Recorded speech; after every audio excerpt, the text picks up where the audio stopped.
Good afternoon. When a business offered to devise a programme of formal mock interviews at a school in Berkshire, teachers seized the opportunity to equip their pupils with some of the essential communication skills they will need as they go through life. Hi, here's my application form. Can I put it in the box, please? Thank you. Bye.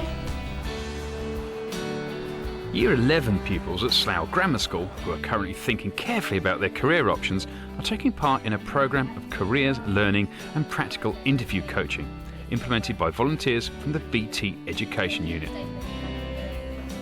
But wouldn't it be a shame if your application didn't get through simply because you didn't fill in the form properly? If you absorb the idea... The programme entails groups of 30 pupils undergoing practical tuition from a series of DVDs under the supervision of their form teacher, before completing a specially designed application form and finally attending a very formal one-to-one interview. Has everyone got a pen? The BT Education Unit has 2,500 volunteers nationwide, and this year alone, nearly 900 pupils have benefited from interview coaching. I was in the process of redeveloping the careers programme for Year 11, and I was approached by Melvin Pearce, who works for BT Volunteers. The whole concept of it is to help develop children's ability to communicate in a situation outside of school to prepare them better for life. And it was felt that by giving them the opportunity of having a real-life interview, that they would be able to equip themselves better for university and for jobs when they apply in the future. How do you think we should write our date of birth? Is there any set rule? It's really important for children to experience the interview process and the world of work before they leave school. Most kids in schools today won't have had any kind of exposure to one-on-one discussions and the interview process, and it really is quite challenging. And then they're suddenly thrown out of the system and into the world of work and expected to just be able to get a job. So anything that they can get and any kind of one-to-one mentoring that they can get, I think the BT programme is particularly good for, as to what that will be like. The more experience, the more exposure that you can have to that kind of thing is really, really useful. All right then, so you're ready for your interviews. You've handed in your application forms and everything, and you know that you're timed. So you're first, Jazz. The children who are being interviewed are Year 11 pupils, and they're very bright, very motivated and enthusiastic children. All of them have ambition to go on to university after they finish their A-levels. How you're going to sit, think about your eye contact, all right? We've got a range of different types of careers that they are pursuing, ranging from medicine to veterinary science to Sunil, who wants to become a personal trainer. And then we have also children who are thinking about taking drama as an option. So we have a huge diversity of groups of children in Year 11 who want to take their careers in many, many different directions. BT volunteer Melvin Pearce will be conducting the interviews and giving the pupils feedback on their performances. If it's the teachers that were doing the interviews on there, rather than people from outside, then they're used to the teachers straight away. So you don't get the fact is that there's a stranger interviewing you. You don't get the fact that when you go in for an interview, there's nervousness comes about, which you would get in an interview. You've then got a stranger asking you questions that you're not used to. You don't know what's coming. Whereas if it was one of the teachers doing these interviews, then they've already got one step in. They're expected to know what's coming. So try and not be nervous, take a nice deep breath, and good luck, all right? So Jessica, you're first. Off you go. Thank you. All right, bye-bye. Kids in the classroom need, welcome as many opportunities, or need to be given as many opportunities to speak and to practice their speaking and listening skills as possible. And if they can do that with a real live business person, then all the better, because then when the actual real thing happens, it's not quite so imposing as it might be. How'd you do? Would you like to sit down? Well, thank you. They have the skills and expertise that we as teachers perhaps don't have. So from that point of view, I felt that the children were getting expertise in terms of the help and advice that they were being given.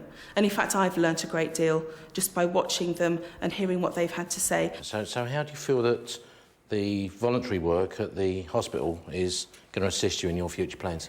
In the future, I would like to go into medicine and hopefully go on to become a surgeon. The first interview went really well as such, because she'd come in, the paperwork was filled out, the application form, just Kira had a good CV and a good personal statement, and I felt that she'd worked on her questions that she felt were going to be asked at the interview, and it went down quite well. Personally, I feel that by doing the extracurricular activities that I am, I can inspire other children to do the same. And I felt that I kept my eye contact very well, and my handshake was very good. However, I think I could have improved on my overall presence because I didn't really seem there in a sense. And I'm trying to organise. With her appearance when she came in, she'd thought about it for the day. She'd came in, she'd got a suit on, which was very good on there, whereas some people would come in and really not dress for the day. The master chef and the future chef. I wanted to change into my own clothes because I felt that it would be more sort of realistic as to what a real interview would be and not just going in my school uniform. And I just thought I think getting dressed formally is part of the interview process, and it would be good to make, even though it was a mock interview, it would be good to make a good impression. Can I just ask, on my CV, should I state my references or should I put available on request? And even at the end, when we'd finished the interview and was given sort of feedback on there, one of the things is we always ask is a question. Do you have any questions? And she'd actually thought about that and gave a question back, rather than just sit there and say, oh, well, when do I start and was I okay? Which means she'd given a bit of thought to it. If I was going to pick a few holes in it, it's probably a little bit too long. And laboured, and you may have been able to get that onto one page. I feel that even though it was a mock interview, I still feel it will help me with my real interviews because it was my first one, and that meant I was slightly nervous. I didn't know what to expect, but now I know that it's not as maybe harsh or pressurised as I thought it would be first, and I know what to expect. Good afternoon. Hello. I can take a seat. Thank you. You are? Charlotte Fletcher. Okay. Now you know what this afternoon's all about, do you? Yeah. On the paperwork there, she's a little bit lacking on the application form. There was the information on there which we look for to gain as to the background of what they're into and what they're likely to do when they leave school as to helping on there. There wasn't a lot of information. So it meant sort of having to ask her a lot more questions to try and find out sort of in depth about Charlotte. I do drama for GCSE and I also attend workshops on a Thursday evening. And what's these workshops? They basically teach new skills in drama. I found the questions about what I wanted to do and why I had done things, that was quite difficult because a lot of the time I just do things because they're fun and because I enjoy them. So actually thinking about why I do them and why I find them fun was quite difficult. It helps me meet new people and it makes me more confident. It helps my confidence as well. And it also helps my drama in school. The only thing we would say on an interview is that she's very expressive, which is nice because she does a lot of drama, but on an interview, if you're sitting around there flaying your arms around all the time, it takes it away from the interview. So we'd normally say just nice firm, keep your hands on the table and just answer the questions and go from there. Physics I'm quite interested in. Some children get very, very nervous though, and they develop a twitch, whether it's like flicking their hair or fiddling with their fingers, and they come out, and when it's been pointed out to them and they haven't realised this is what they do, they find it really useful because it will help them next time think about what they have to do.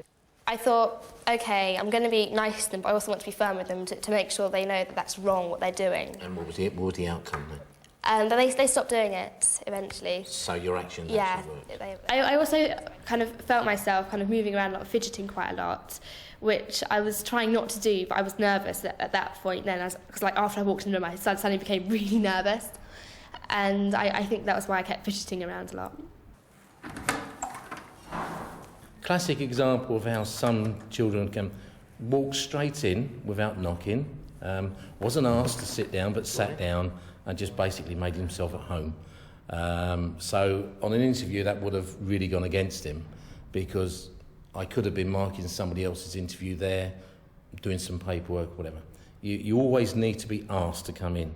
So knock on the door, ask to come in, handshake, again that was missing, a little bit lacking.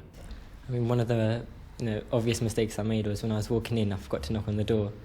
I mean, I think 2 seconds before I walked in, I was told to knock on the door as well. So, that was just probably my nerves, or just I was a bit eager to go in.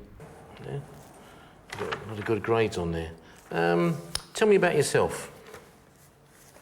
Well, I'm quite a fit lad. I go to sporting clubs quite often. Again, the paperwork, it was lacking on that one. It got a good CV, but his personal statement was shallow on there. There was not a lot of information on it, and the application form was very similar. So they needed to work on both of those to get them really up to a standard that would give them a good interview wherever they went.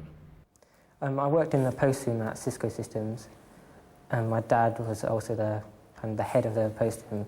So I had to kind of email clients telling them to collect the mail.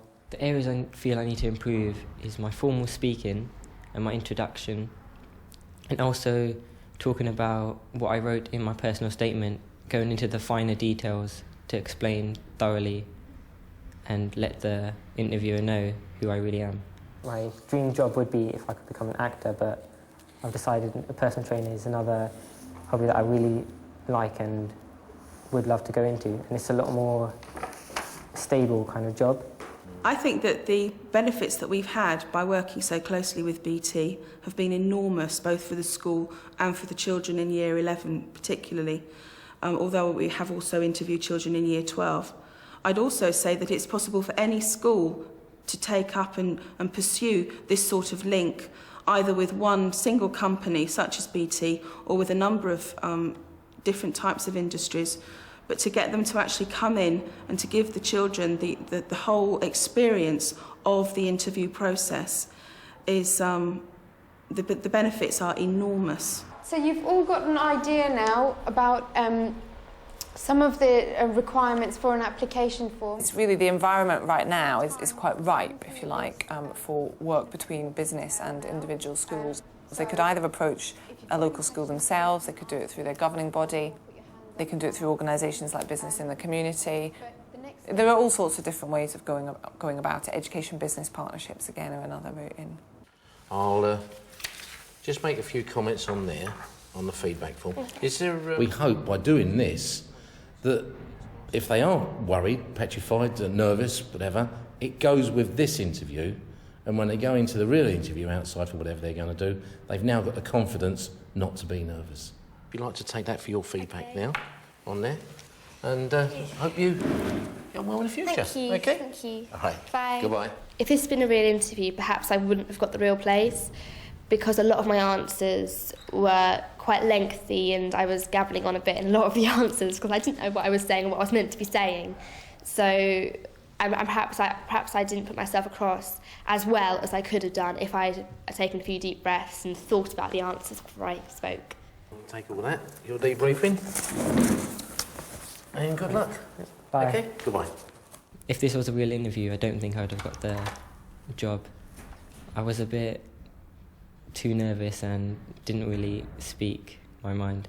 Okay, well there's all your paperwork then. If you'd like to go back and do your evaluation outside. Okay, thank you very much for your help and time. That's Take all right. care. It's a pleasure And good to luck. meet you. Okay, Bye. goodbye. If this was a formal interview, I don't really know if I would have got the job or not, but I think maybe I stood a good chance.